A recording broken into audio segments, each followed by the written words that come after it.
La personne a dit, qu'en est-il des enseignements sur la destruction des autels?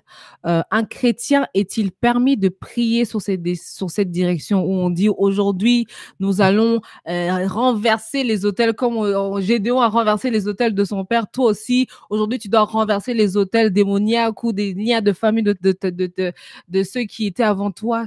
Comment est-ce qu'on peut aiguiser quelqu'un sur cette question? Parce que sa préoccupation, c'est est-ce qu'il faut détruire ces hôtels-là à nouveau? Que faut-il faire dans ce cas-là? Oui, ça c'est une autre chose pour laquelle l'ennemi tente de vouloir venir avec un enseignement sous inspiration de mouvements exotériques. J'ai dit bien ces mouvements sont exotériques parce que sont des mouvements qui prennent une religion et font passer un message de la magie, de toutes ces autres choses au nom d'une religion.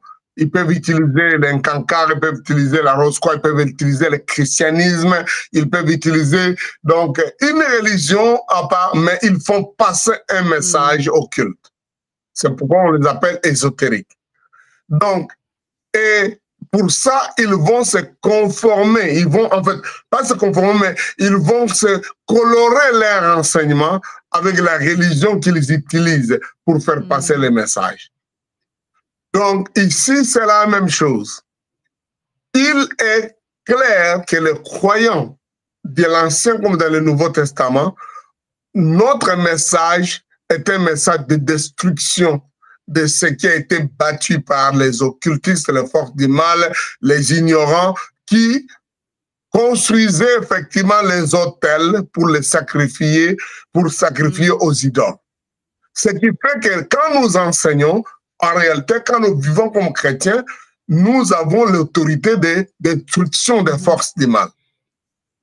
Mais c'est comme j'ai dit, dans un environnement où des gens qui vous demandent de faire ce genre d'enseignement, ils le font soit par ignorance, mais en grande partie par le fait qu'ils veulent faire passer un message sous initiation satanique, ils peuvent facilement vous faire tenir un langage qui n'a rien à voir avec le christianisme, mais qu'ils prennent comme pour colorier avec le christianisme. Ce qui fait que, oui, les croyants ont l'autorité de Christ de chasser les démons, d'annuler les choses qui ont été faites sous la force des ténèbres, par nos déclarations, par nos prières. C'est vrai, ça fait partie de notre exercice, de notre autorité spirituelle. Beaucoup de gens appellent le combat spirituel. En fait, le combat spirituel ne devait pas être juste combat spirituel, ça devait être pour les croyants l'exercice de notre autorité spirituelle pour renverser, détruire les œuvres des ténèbres. Parce qu'aujourd'hui, beaucoup de gens sont dans les combats spirituels sans autorité spirituelle. C'est encore un autre problème. Il faut avoir... La Bible nous a donné le pouvoir de chasser les démons, de déclarer les choses, de guérir les infirmes. Il ne nous a pas tout simplement donné le pouvoir de nous battre. Nous ne sommes pas là comme juste des gens qui doivent faire le combat spirituel. Nous sommes ceux-là qui ont l'autorité spirituelle en face de confrontation de forces qui veulent nous faire du mal. Donc, ne vivons pas toute la vie dans les combats spirituels. Nous vivons dans la vie avec l'exercice de l'autorité que nous avons au nom de Jésus pour chasser les démons. Ce qui fait que beaucoup de gens qui sont même dans les combats spirituels n'ont aucune autorité et ne croient même pas à la délivrance. Ils parlent de délivrance, mais ils vivent toute leur vie en train de se battre. Pourtant, on devait être des gens qui exercent notre autorité. Donc, cet enseignement, la base ou la façon simple de dire renverser, détruire les autels, c'est clair, c'est bon, mais veillons parce que généralement les gens là qui viennent avec ces enseignements-là, ils sont inspirés par des mouvements exotériques et ils utilisent les termes chrétiens pour faire cette pratique-là. Donc, moi je pense que les chrétiens devaient plus utiliser les termes chrétiens normaux pour dire nous prenons autorité, nous chassons, nous changeons les choses qui ont été faites par des parents, par des amis, par des autres gens, qui ont fait faire que les gens se comportent ou ont des conséquences dans leur comportement, dans leur agissement, qui ont été des choses qui ont été sacrifiées aux forces des ténèbres. Et maintenant, nous croyants, nous vivons maintenant dans l'autorité que nous avons en Christ. Et de dire seulement, on va faire une cérémonie de destruction des autels. Et vous allez voir, généralement, cet enseignement de destruction des autels va amener les gens à ces pratiques qui sont inspirées par le monde des occultes et magiques. Par une initiation de cérémonies qu'on doit faire. Il y en a même qui vous diront qu'ils ont besoin de bougies, qu'ils ont besoin de ceci, ils ont besoin de l'eau, ils ont besoin d'une cérémonie à faire pour qu'il y ait destruction des autels. Alors, vous comprenez que, comme j'ai dit, l'inspiration finalement n'est pas celle de la Bible. Parce que la Bible nous a donné le pouvoir d'exercer notre autorité sur les forces des ténèbres. Donc, je voudrais dire ça, que l'enseignement lui-même n'est pas une faute, mais le problème, c'est que c'est inspiré par des pratiques de mouvements occultes.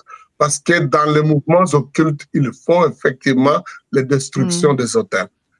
Vous allez voir que ces gens vont prendre des textes de l'Ancienne Alliance, parce qu'il y avait effectivement des autels physiques qu'on devait détruire, mais leurs pratiques, en l'amenant dans le Nouveau Testament, vont être inspirées par des mouvements occultes, malheureusement. Donc, un chrétien est appelé à prier par l'autorité de Christ, de chasser les démons, de guérir les malades, de communiquer la bénédiction de Dieu, que de s'engager dans toute une cérémonie de destruction des autels.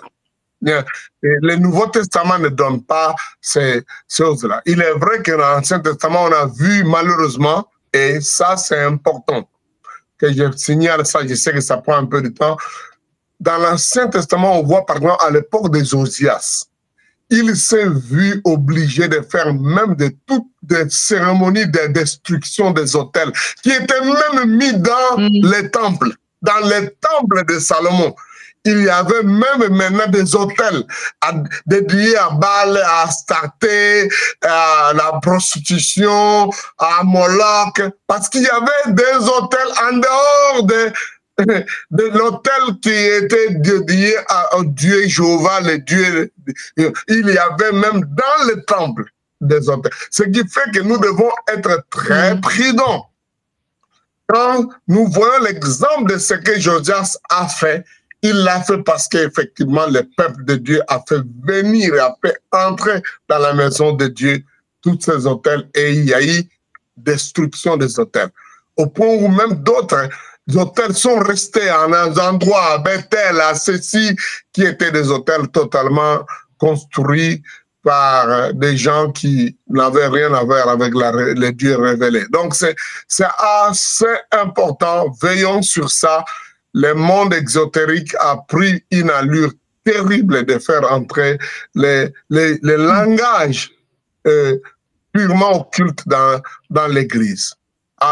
Peut-être qu'il faudra vraiment des sessions à dire, mais la vérité, c'est que les chrétiens devaient vivre leur chrétienté au niveau de la simplicité et n'allons pas emprunter le langage, n'allons pas emprunter les termes, la terminologie des gens qui sont magiques, des gens qui sont dans l'ésotérisme.